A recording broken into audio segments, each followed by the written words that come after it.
گو روژکی ج روژا کر ji birakê xwe şêr ra got.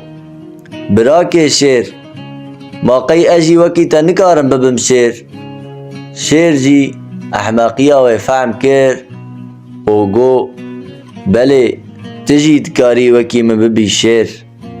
Rabe here cem berberkî, her du guhên xwe jê bike û dûva xwe jê bike were.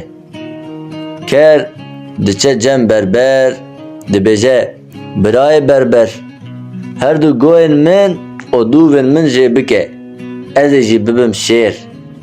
Berber lê şîret dike, dibe ku tu dûva xwe û guhê xwe jê bikîjî tu nabî şêr. Lê şîretên berber feyde nade kerê, her du guhê xwe û dûvên xwe jê dike. û ker vedgere bi bal birakê xwe şêr ve. Lê birakê wî şêr pê dike ne, dibêje ez bi serê şêr kim, ez bi serê şêr son dixwim.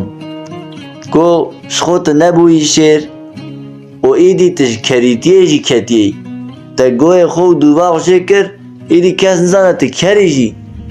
Lê lazim e meriv li ser eslê xwe û koka xwe bisekine, weke kerê ehmeq nebe. Te bimînin di xêr û xweşiyê de her şad û bextewar.